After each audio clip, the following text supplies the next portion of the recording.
Então, com um aumento moderado dos compartimentos ventriculares subatentoriais, sem desvio de ilha média e gliose, por microangiopatia. Na ressonância, uma alteração volumétrica difusa, uma redução do hipocampo, uma redução direta do lobo temporal esquerdo. Nos exames laboratoriais tem tudo normal, ele já repôs vitamina B12, estava 300 no último exame, uma vitamina B baixa, restante normal. E um eletroencefalograma com moderada desorganização da atividade básica, mas sem nenhuma alteração específica. Apesar de ter esse eletroencefalograma inespecífico, mas tem esse relato de uma provável crise convulsiva, por isso é que eu mantive a medicação dele. E tem mais um exame que eu não vou falar qual, vou falar mais pra frente. Isso aí foram as medicações que ele usava, ó, quando ele checou para mim, tá? Então, donepezila, memantina, fazia 20 miligramas dia de olanzapina, pregabalina, porque auxiliava no sono. O Keppra, que é o levetiracetam, foi entrado depois que ele fez o rastro com a lamotrigina com o Depakote, e aí entrou com o Keppra. Tá? Ele tá... Ih, caramba, peraí. Lorazepam, ele chegou a fazer 6 miligramas, mas estava com 4 miligramas 2 miligramas 2 vezes ao dia. Donarém, mirtazapina, escitalopram, toneurin, adera, losartana 2 vezes, daflon, pantoprazol, atorvastatina, AS, labirin. Esse labirin começou porque parecia que ele tinha uma queixa de vertigem, tinha uma história de um nistagmo horizontal, eu nunca vi. E chegou com essa medicação para mim. Então, você vê uma polifarmácia. Se a gente for colocar isso aqui numa calculadora aí, os carros colinérgicos, vocês imaginam como é que isso aí vai dar. Bom, aí no exame físico, né, de dados relevantes, ele tinha uma PA baixa, sem ortostatismo, uma panturrilha de 32. Quando ele chegou, ele tinha 70 quilos, o peso atual agora é de 62 quilos, ele tem 1,71 m. Tem essa história do nistagmo que eu não observei. Tem uma disartria importante, ele já tinha uma história aí ele não conseguia reconhecer, né, o rosto da filha, começou a confundi-la com a irmã e com a esposa que faleceu, que a gente chama de prosopagnosia. Manomia, ele tinha uma dificuldade realmente em nomear objeto, não tinha parkinsonismo, uma marcha muito lentificada e não tem mais nenhum controle de esfíncter usando fralda 24 horas. Então, o vídeo foi cedido pela própria filha, eu filmei esse aqui, isso aqui foi quando eu comecei a acompanhá-lo e a filha autorizou esse mais, inclusive me mandou outros vídeos dele, tá? Vou botar o vídeo para vocês verem. Ele tá assim na cadeira, ele tinha sido ajeitado 1 minuto antes de eu começar a gravar, ele vai escorregando, tá? Isso aí era só para ele não cair. Vê se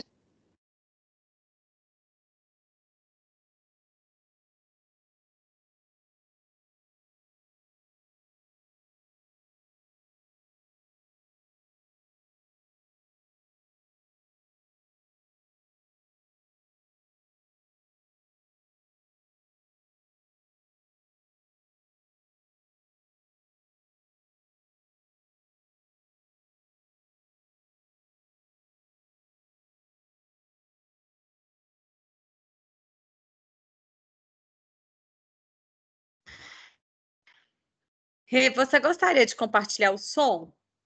Ué, não tem som?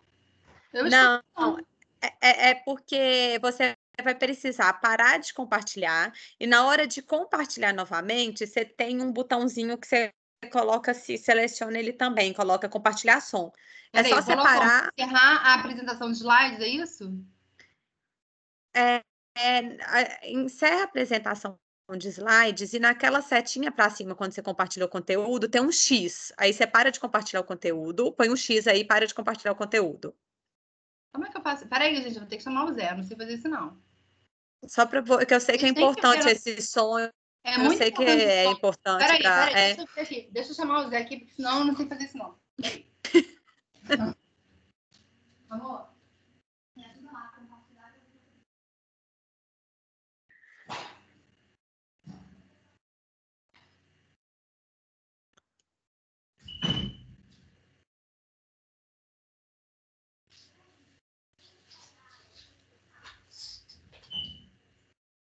Como é que faz aí para compartilhar? Não, amor. Elas não estão conseguindo escutar.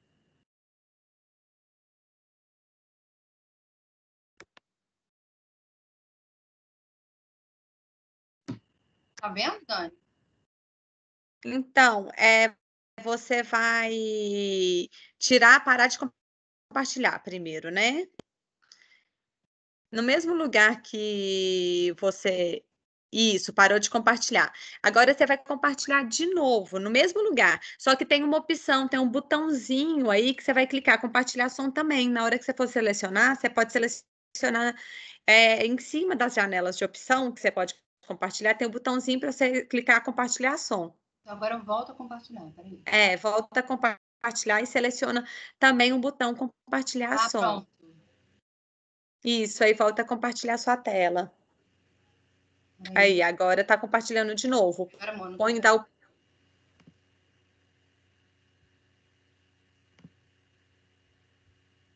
Foi? Peraí. Tinha ali. Peraí. 2 pontinhos. Ai, amor, pergunta pra ele.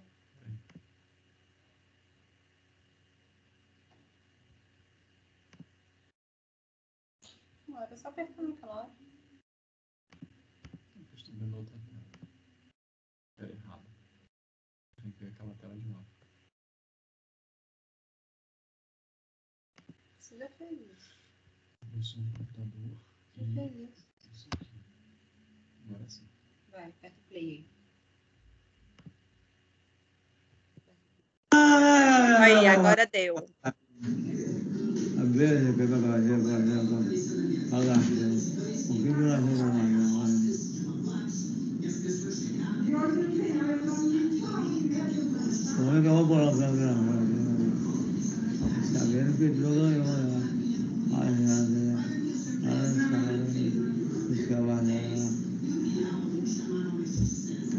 Mamãe! Não vou não. Já foi na câmera e 6 anos. Tá pensando, galera. Não vou.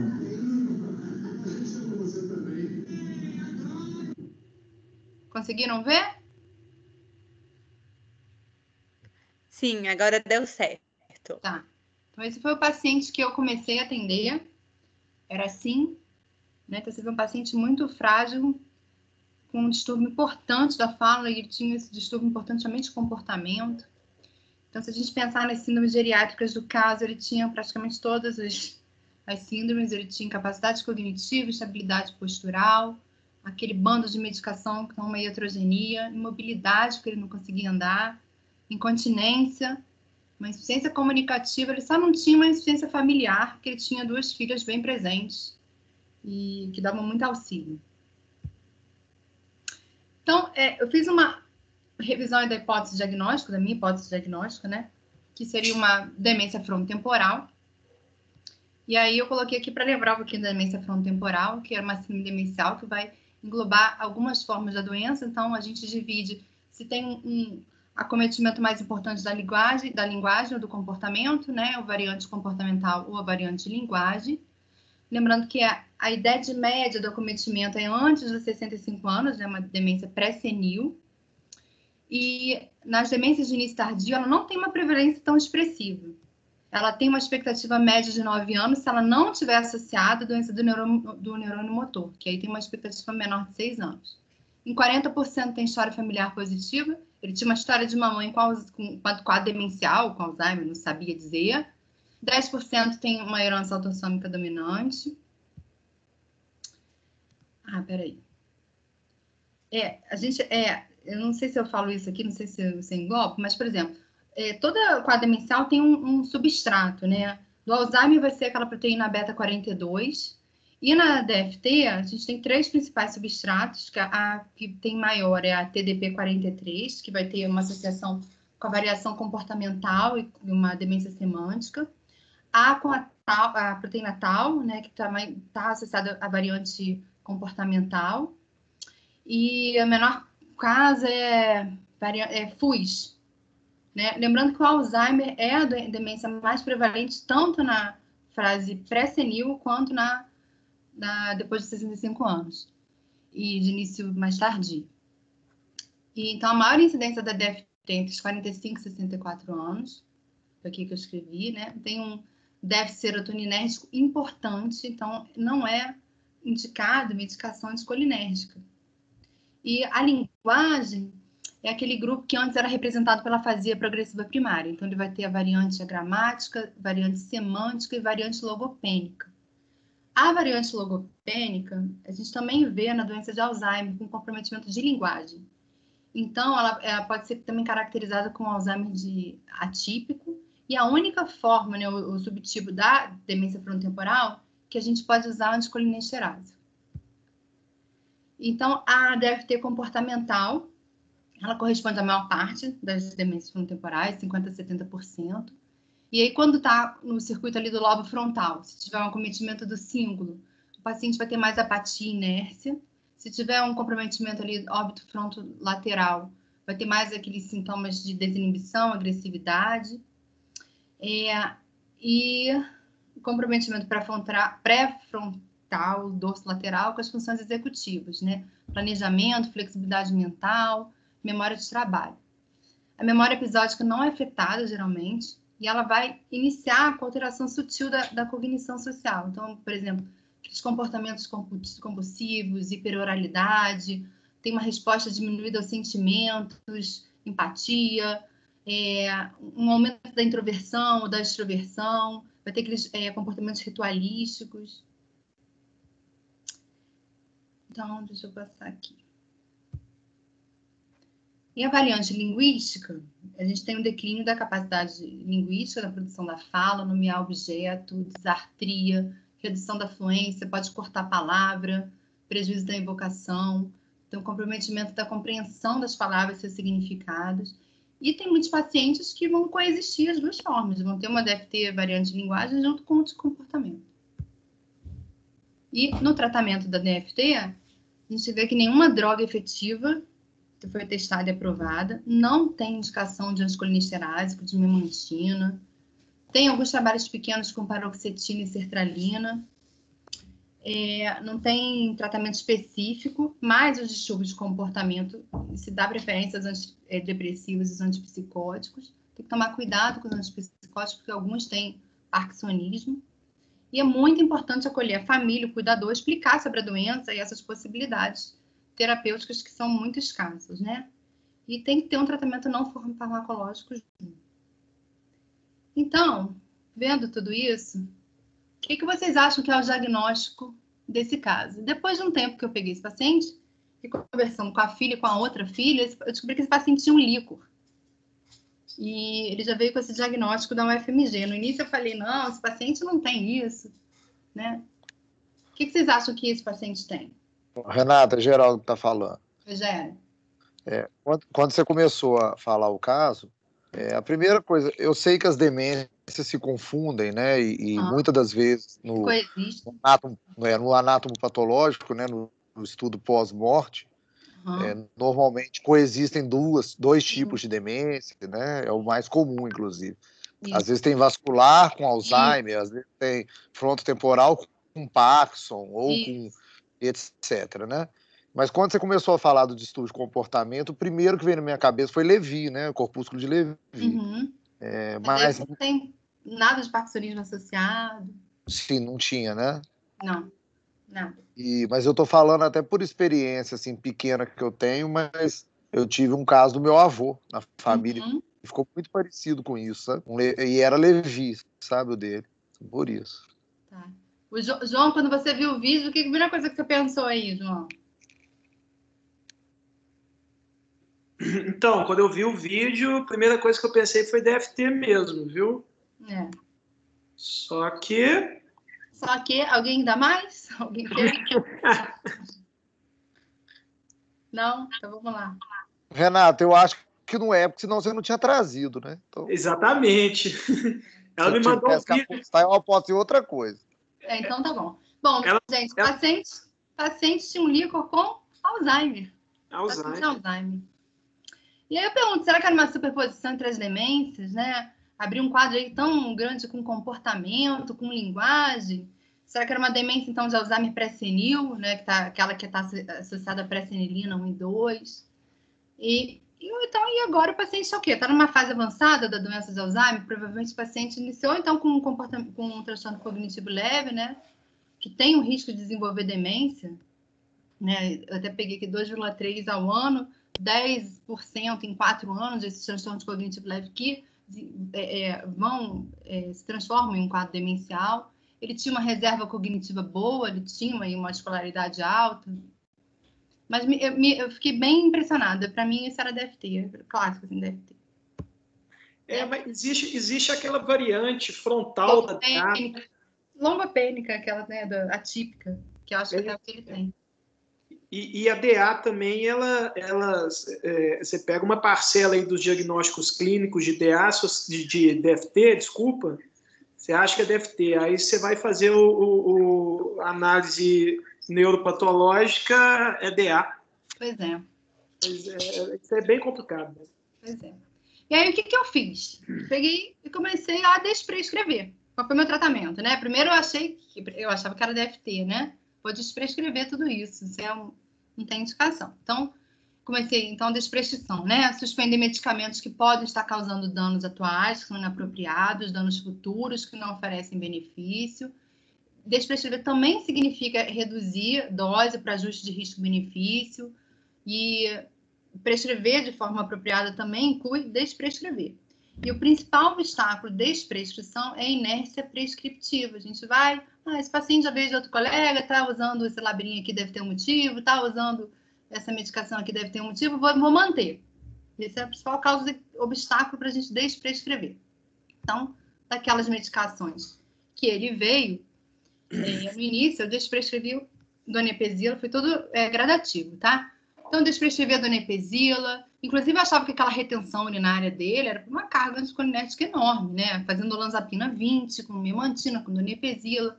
Eu mantive o Keppra, que é o levetiracetam, porque apesar de ter essa eletroencefalograma inespecífica, ele tinha bem relatado esses 2 episódios parecia ser uma crise convulsiva, então talvez eu pensei, será que é uma epilepsia fazendo com que ele tenha evoluído rápido nessa questão da pandemia? Né? Mantive o lorazepam, mas ele chegou a ficar só com 1 miligrama a dia, tá? Mantive o Donarém, mantive a mirtazapina, mantive o escitalopram, mantive a pregabalina e tirei esses outros, né? A pressão baixa, tirei losartana, mantive o citoneurin e o Adera. E aí comecei agora a querer começar a tentar desprescrever o escitalopram também, porque eu achei que não estava ajudando no comportamento nem nada. E aí, com a minha desprescrição, eu achei que eu estivesse arrebentando. E realmente ele teve uma resposta muito boa. Então, vou mostrar para vocês o próximo vídeo depois da desprescrição, mais ou menos 2 meses depois, tá? Vamos lá. Ih, caramba, será que agora eu posso apertar e vocês vão ver ou vou ter que fazer aquilo tudo de novo? O vídeo. Seu Eduardo! Venha sempre. Pode deixar que eu vou vir. Você sabe como é que eu chamo, seu Eduardo? Vinícius. Prazer, filho. O prazer é meu. Já conheci o senhor aqui desde quarta-feira, mas acho que o senhor não lembra de mim. Eu vim aqui fazer uma visita. Conseguiram ver? Sim. Vocês viram a diferença de paciente? Uhum. Então, desprescrição, né? Então, muito bom.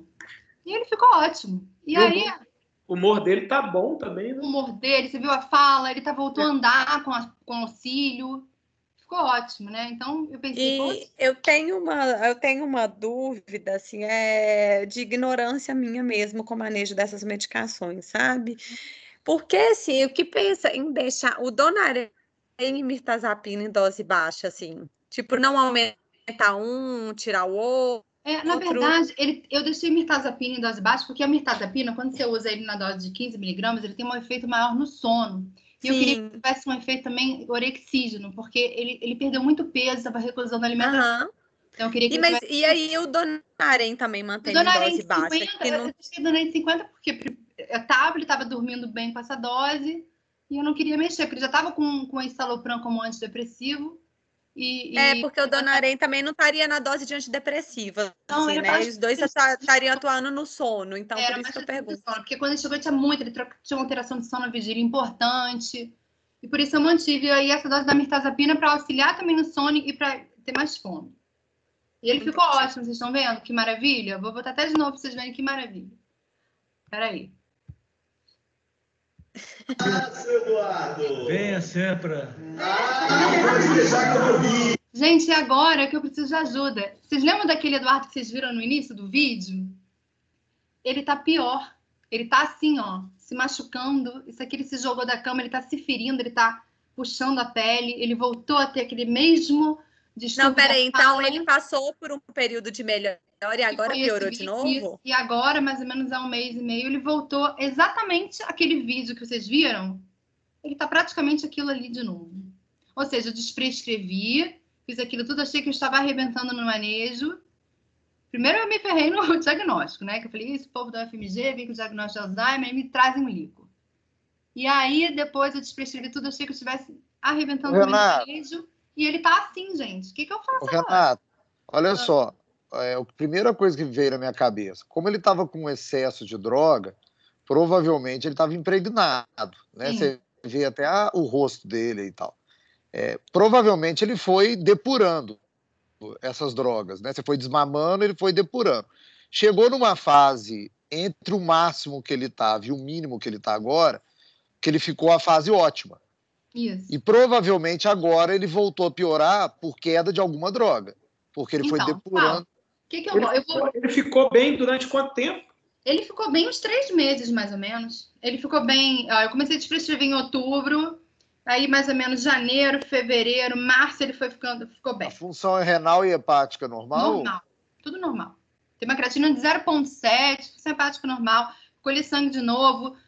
Aí, assim, talvez ele precisasse de uma imagem, mas, assim, agora ele cuidado de mulher fase avançada de doença de Alzheimer. Só que agora ele não tá dormindo, ele tá se machucando, ele voltou a ficar agressivo, ele tentou morder as enfermeiras, ele tá batendo nos outros idosos, ele tá se batendo.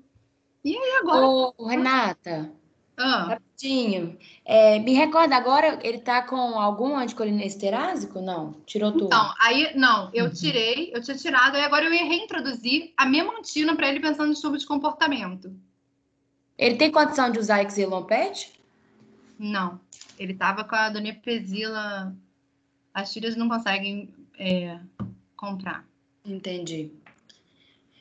Porque ele costuma ser bom, né, para controle de comportamento, mas realmente muito difícil esse caso. Mas o Exelon, ele tava conseguindo a dose mais alta, né? Via farmácia de Minas. Será que ele não conseguiria para ter avaliação, não? Mas será que tem indicação de voltar a donepezila para ele? Não, eu fiquei na dúvida. Se eu volto só a memantina, porque a donepezila, o anticolinesterásico nessa fase avançada, muito avançada, né, da doença de Alzheimer, não sei se tem grande benefício no comportamento. Para tentar como controlar o comportamento, porque realmente ganhos maiores... no comportamento mesmo, pensando se vale a pena começar... realmente não sei se... Reintroduzir a donepezila, se reintroduz donepezila em memantina, se reintroduz só a memantina, se eu volto a aumentar o lanzapina, se eu aumento de novo o lorazepam. Ele tá muito ruim, pior do que quando eu peguei.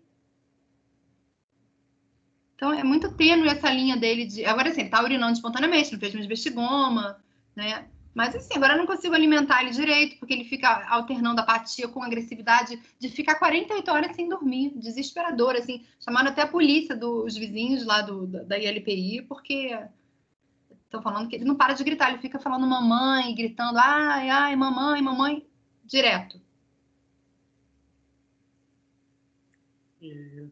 Ô, Renata, você pode voltar, desculpa. Eu voltaria sim. Hã? Eu voltaria com a donepezila e memantina. Voltar com os dois, então. E eu não usaria olanzapina, não. Não usaria. Então, ele tem um psiquiatra que é lá da UFMG. Se precisasse... E maneja mais ou menos em conjunto, que era o psiquiatra dele, que é amigo da irmã, da filha, aliás, dele. E ele pediu para voltar ao olanzapina na dose, porque eu acho uma dose alta, né? Eu tentaria, antes de voltar com olanzapina, eu tentaria risperidona. Ele já usou risperidona. Já usou risperidona, já usou quetiapina. Então, eu não peguei essa fase. Eles falaram que não foi bom, que ele não ficou bem, mas não sei até que ponto. É complicado, porque... Ele parece super bom, assim, pelo que eu converso. Foi aquele que eu te falei, o João. Mas isso aí é complicado, porque não existe uma receita, né? Isso aí esses casos avançados, assim, Você tem que fazer o que segue, o que manda a regra. Assim, a regra é anticolinesterático, né? Por mais assim, não deu certo, você prescreveu, melhorou, ok. Mas agora ele piorou de novo, né? Então, eu acho que tem que pensar em reintroduzir mesmo. Ou a rivastigmina. Ele já chegou a usar a rivastigmina? Não, né? Não sei, porque quando eu cheguei ele já estava com essa donepezila aí há bastante tempo, agora estou me vendo, né? Eu tentaria, sim. Voltaria. Então. Não voltar ao olanzapina, voltar... Eu reintroduzi agora, mas me mantido para ele. Boa! Aí depois você tá introduzindo ela devagarzinho assim, 5 mg a cada 7 dias? Então, eu vou passar para 10 na próxima semana, noite, depois mais 5, depois mais 5. Aí espera um pouquinho e vê. Se não, aí eu voltaria sim com a donepezila ou a rivastigmina, que não foi tentado ainda. E realmente, se existe alguma superioridade em relação a esses três? Galantamina, rivastigmina e donepezila? Oi, desculpa, Dani, minha conexão caiu. O que é? Existe alguma superioridade para cada caso em relação a rivastigmina, donepezila e galantamina? Não, na verdade não. No início, falavam porque a galantamina foram mais estudada para demência vascular e a rivastigmina, ela inibe a acetilcolinesterase, a butinilcolinesterase, então, mas na prática tudo é igual. Na prática é tudo igual mesmo. Bom, eu achei um caso interessante, primeiro, né, pela alteração de linguagem, alteração de comportamento, aquela imagem ali com a atrofia do lobo temporal.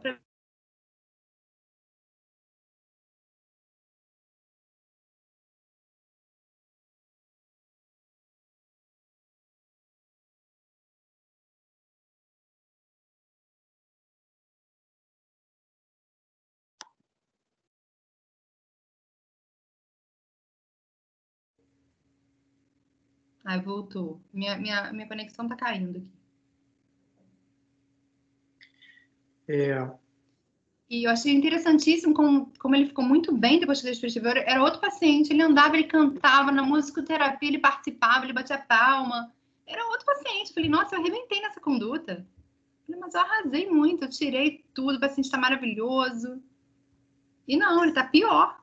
E assim, quando tem o diagnóstico de Alzheimer, né? Mas vamos pensar aí, se fosse igual o DFT, manejo não terapêutico nesses casos, o que vocês considerariam para ser feito não terapêutico? Ou não terapêutico, não medicamentoso, perdão. Terapia não medicamentosa. Desliga sua câmera, que talvez a sua conexão fica melhor. Deixa sem vídeo mesmo.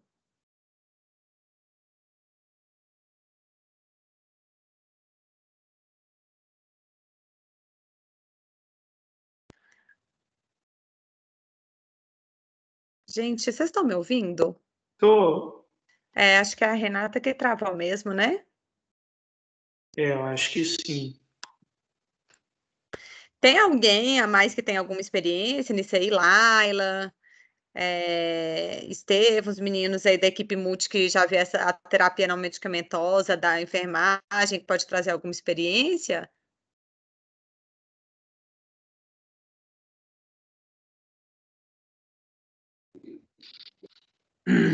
Ô Dani, na verdade, eu acho esse caso bem desafiador mesmo, e pegar assim um paciente já com evolução, né, tão adiantada da doença e tudo, e já tão politratado, assim, é sempre desafiador, né? Então ela encontrou um paciente muito frágil, com uma polifarmácia assim absurda, né? E que possivelmente agora a gente vê por que a pessoa estava usando aquilo tudo, né? Possivelmente ao longo do curso da doença aí foi se mostrando necessário, né? E as pessoas foram fazendo essa acumulação assim, de tratamentos que Concordo plenamente com a Renata, eu também tiraria grande parte das medicações, mas é isso, acho que é muito dinâmico mesmo. Das medicações ali, o Donarém, ele também tem um papel importante, até você perguntou na DFT, né? Ele tem um papel importante nessa dose de 50 mesmo, para controle de comportamento. Na DFT, assim, a gente tem quase nenhum tratamento também, mas a trazodona acaba ajudando no contexto do comportamento também. Agora, realmente, eu acho que no contexto de demência avançada, tentar usar ali a memantina, voltar com a memantina em dose plena, mas eu faria tudo gradual, sabe? Assim, essa coisa de iniciar tudo de uma vez, assim, é ruim porque você perde o parâmetro do benefício. E para esses episódios mais agudos, usar alguma coisa de curta duração, que você não precisa, né? Mais de demanda, assim, para que depois... Renato. Caiu a minha... Pronto, consegui, ó. Renato. Eu estou só complementando aqui, só enquanto você voltava. Mas essa coisa da gente tentar voltar aos poucos mesmo, né? Para a gente, de novo, não cair no mesmo risco da super polifarmácia que ele estava aí, né? Agora, de tratamento, Dani, assim, não farmacológico, é super desafiador. Agora, a gente encontra, assim, quando a gente fala de musicoterapia, de intervenções no ambiente, né, do cuidador ser um cuidador muito treinado, muito capacitado para lidar com a pessoa com alteração de comportamento, faz total diferença, né? Então, a gente observa os pacientes, por exemplo, no domicílio, né? Então, às vezes, faz rodízio dos cuidadores, o paciente, ele é um em um plantão e ele é outro no outro plantão, entendeu? Então, sempre que vai o cuidador X, o paciente tem piora da agressividade, do comportamento. Muda o cuidador, o paciente melhora. Ou seja, existe uma influência grande nisso mesmo, na forma como é feito o manejo, né, assim, da própria demanda do paciente, né? Então, ele quer perambular, ele quer ficar repetindo coisas, ele quer fazer pequenos movimentos, que às vezes as pessoas não atendem aquilo, e isso vai gerando mais ansiedade, ou às vezes responde de uma forma, né, que vai ali gerar uma reação maior naquela pessoa e tudo. Então, são pequenos detalhes que agregam em chance da gente diminuir medicações e, ao mesmo tempo, poder liberar o paciente dos efeitos colaterais dessas medicações. Mas exige muito envolvimento da equipe, eu não sei como que isso funcionaria no MLPI mesmo, se existe a disponibilidade, igual a gente acaba tendo no domicílio, né? Então, tem famílias que é possível, né? Estruturas, assim, que a gente consegue, olha, né? Vamos colocar música, oferecer tal intervenção, tem questão de temperatura do ambiente, tem vários, evitar certos tipos de programas, certos tipos de ruído, para que, por exemplo, tem muitas vezes, assim, o paciente que a gente percebe, não, o cuidador que vem gosta de assistir televisão, nesse dia o cuidador dorme às vezes no mesmo quarto e fica assistindo televisão até tarde, então a pessoa naquele dia vai ter alteração do sono, vai agitar, despertar mais vezes. São coisas muito simples, assim, né? Mas que eu acho que a gente tem que tentar ir reforçando. No caso da instituição de longa permanência, isso fica mais difícil, né? Porque são mais fatores para serem controlados, mas esse foco no controle do ambiente, né, do que interfere, assim, ambiental mesmo, acaba tendo um papel muito importante. E a musicoterapia, para muitos pacientes, ajuda demais mesmo, né? Então, assim, é o momento que o paciente acalma, mesmo ali, quando tem referência de músicas, inclusive, que gostava, né? Que tinha o hábito de ouvir e tudo. Mas é isso mesmo, Renata, seu caso é muito desafiador. Eu iria voltar uma medicação por vez, bem gradual mesmo. E qual o primeiro que você voltaria, Olá? Eu voltaria a memantina. Foi a que eu voltei também. Eu estou muito na dúvida de voltar à donepezila. Essas questões não comportamentais eu já conversei com tudo, inclusive porque como ele não enxerga.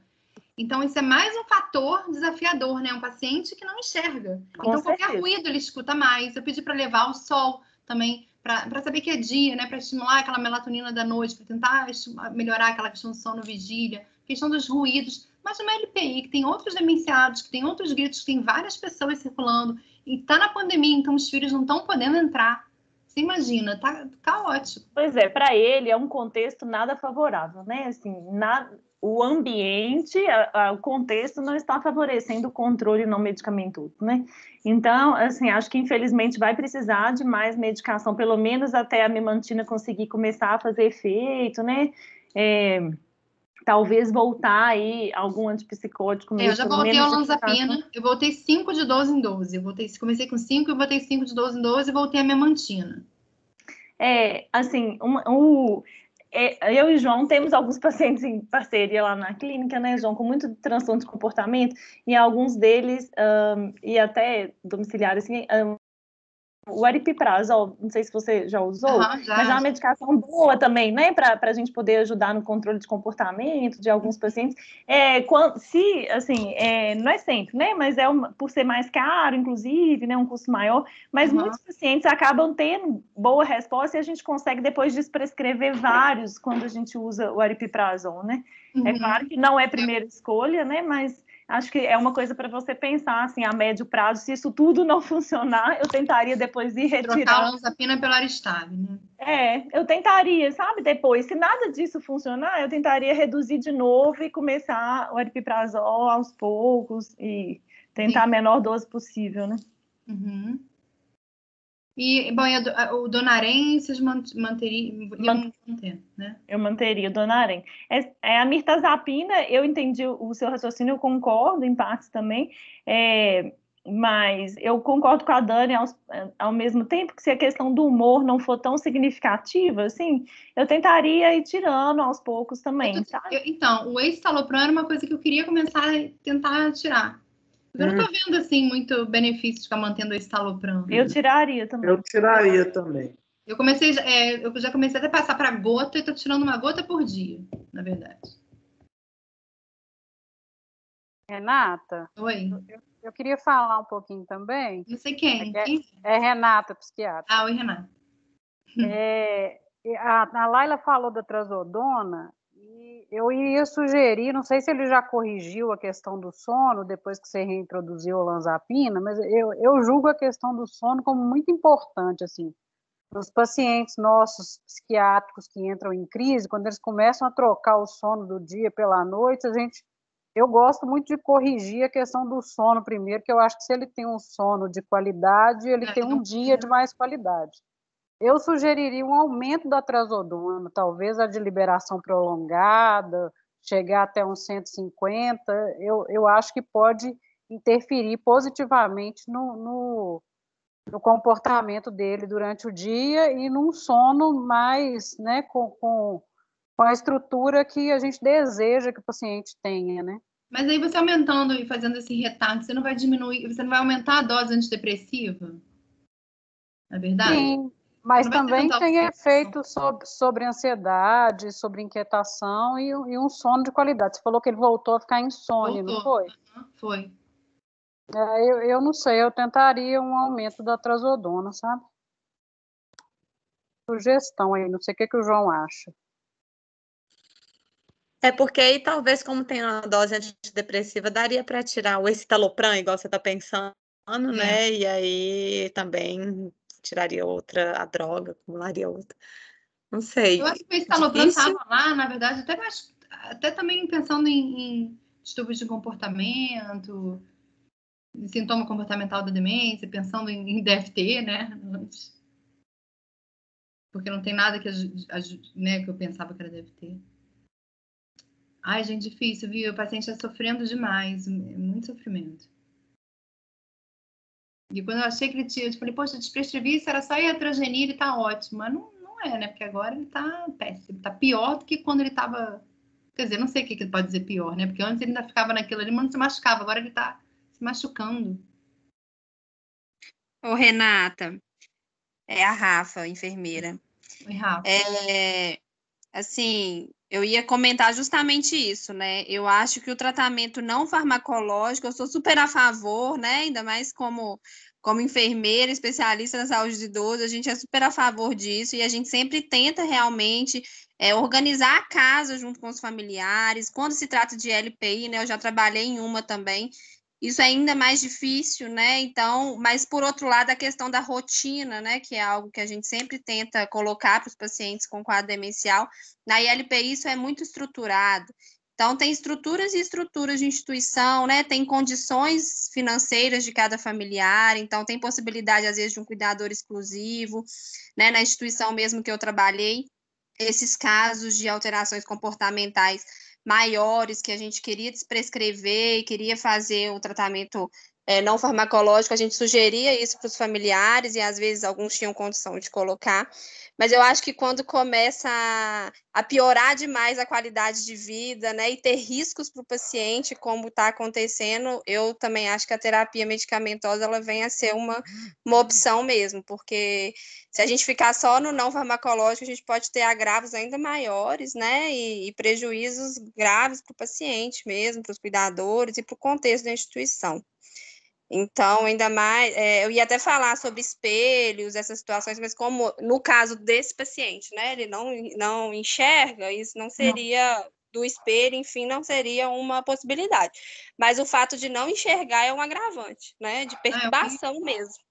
Então, então, eu acho que nesse caso... E eles não têm condição de colocar um cuidador exclusivo. As filhas não têm condição. Uma das filhas está tratando um câncer de mama, inclusive, está aposentada por tempo agora, né? Teve que entrar pelo INSS, está fazendo quimioterapia. Bem complicado. Nem para levar para casa, assim, não dá. E aí também e ela também não pode ir, porque antes com a voz delas ali, ele acalmava. Mas agora nem isso, né? A gente tenta gravar a chamada para ele poder escutar a voz. Às vezes a gente grava e fica colocando a voz quando ele está em crise. Mas também não está adiantando, ele não está assim. Mas tem toda a questão também do toque com a voz, né? Daquilo, então acaba que a gente... A pandemia não pode ir. Não pode. Ai, é muito complicado. Você vai ter que voltar para contar para a gente depois, com esses ajustes medicamentosos, como é que o paciente ficou, né? Porque vai ficar todo mundo curioso. Bom, eu já tô tirando o estalopram no momento, né? Com a minha terapêutica do momento. Tirando o estalopram com uma gota por dia e comecei a memantina e voltei ao olanzapina. Então vamos ver. Não voltei a donepezila, não tirei nem aumentei o donarém, nem o mirtazapina. E o restante continua sem. E é isso. Vocês gostaram do caso, bacana, né? Show! Muito bom. Sim, igual a Laila falou, um caso muito desafiador, né? Muito desafiador, essa é a palavra mesmo que descreve. Então, e nos deixa inquieto, né? Querendo fazer alguma coisa, querendo melhorar, querendo ajudar. E é bem desafiador mesmo e muito curioso. Assim, a gente quer saber depois aí, com esses ajustes medicamentosos, como é que ele ficou. Dá uma boa notícia para a gente depois. O espaço aqui, né, gente, é justamente isso para nós, de alguma forma, podermos contribuir, né, seja levando conhecimento, agregando ou mesmo trazendo essas questões para discussão. Então, se alguém tiver outros casos também desafiadores, quiserem trazer, nós preparamos previamente uma grade para apresentar, mas caso ocorra, tem essa possibilidade, tudo ajustável, que o objetivo nosso é ser uma equipe, trabalhar em equipe mesmo, e o que nós pudermos contribuir, né, um com os outros, acho que só tem a agregar valor na nossa ação como equipe, né, nossa atuação como equipe, como time, na verdade. Então, tá aberta aí para vocês, para quem tiver casos que queiram trazer, não é só dar a ideia de conduta médica, né? Fica aí da desafio que seja de qualquer área da saúde que vocês possam estar passando dentro e fora da clínica, que nós aprendemos com esses casos assim. Igual a Rafa falou, traz para a gente o que o resultado disso, do seu manejo, para nos próximos momentos aí, né? Nas próximas cenas, para a gente ver o que vai acontecer. Alguém tem mais alguma coisa, gente, para trazer, que queira falar, alguma reflexão?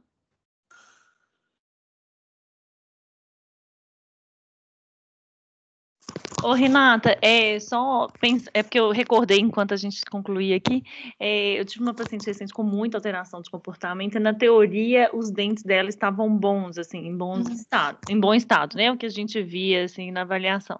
Na palpação, não percebia nada nítido. Eu sei que acabei encaminhando para um dentista, e a pessoa estava lá com 3 canais, teve que fazer tratamento, não sei o que. Foi a dentista lá, eu solicitei uma dentista, eles têm dentista na LPI que vai, assim, e aí eu pensei, inclusive, uma coisa que eu esqueci de falar para vocês, quando ele começou, eu comecei a fazer Novalgina regular, pensando que ele podia ter dor.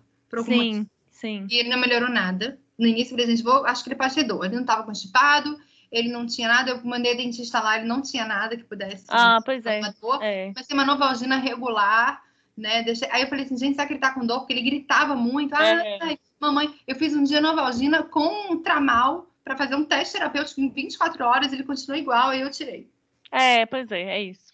Tá, não. É só lembrar das dores ocultas aí que vão acontecer. Não, tratei já. Quando ele começou a piorar, eu comecei a tentar achar motivos, né? Não, é isso, é excelente. Tá. Então é isso, pessoal. Eu agradeço a participação de todos vocês. Nos encontramos em aproximadamente 15 dias, 2 semanas. Rê, muito obrigada por ter trazido esse caso aí, por ter preparado tão bem aí para a gente. E na próxima reunião, quem sabe você já não traz para a gente, inicia aí contando como que tá, né, o caminhar aí antes. E até então, se o combinado, a Dani vai trazer para a gente na próxima reunião um estudo feito dentro da Mais 60 com os nossos pacientes sobre a incidência de fratura de fêmur, e aí nós vamos falar um pouco da osteoporose, que é um assunto tão pedido aí, né, do manejo, então vai trazer isso junto no que der tempo. Ela vai apresentar primeiro o que o nosso estudo mostrou para trazer as reflexões do que podemos fazer diante do estudo. Vai ser muito interessante também. Então, já de início, já estão todos convidados aí, tá bom? Bacana. Pessoal, boa noite a todos. Muito obrigada pela participação. Boa noite. Boa noite. Tchau. Obrigada, gente. Tchau. Boa noite, gente. Tchau, pessoal. Boa noite.